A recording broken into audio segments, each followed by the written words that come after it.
Alam mo ba kung anong tawag dito? Ito nga ay nakukuha sa ilalim ng dagat. Siguradong pag natikman mo to, uulit-ulitin mo dahil sobrang sarap nga nito. Ingat ka lang sa paghawak nito dahil talaga namang nakakatusok pag ikaw ang mismong gagawa nito. At guys, lasa siyang balot. Mas maganda kung lalagyan mo siyang suka. Hindi mo na siya kailangan lutuin dahil ready to eat na siya.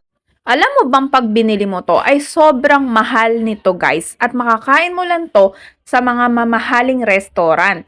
Pero once na ikaw ay naligo sa dagat, marami kang makikita nito.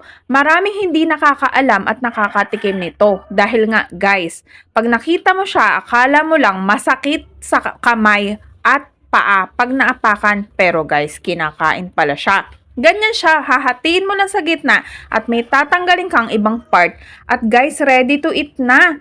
Talagang hindi mo makakalimutan yung lasa niya. Ingat lang kung mataas ang presyon mo, bawal sa iyo mapadami. At nako guys, pang low blood lang talaga to. Dahil nga para talaga siyang balot. Sobrang sarap, talagang uulit-ulitin mo at makakarami ka kakakain nito.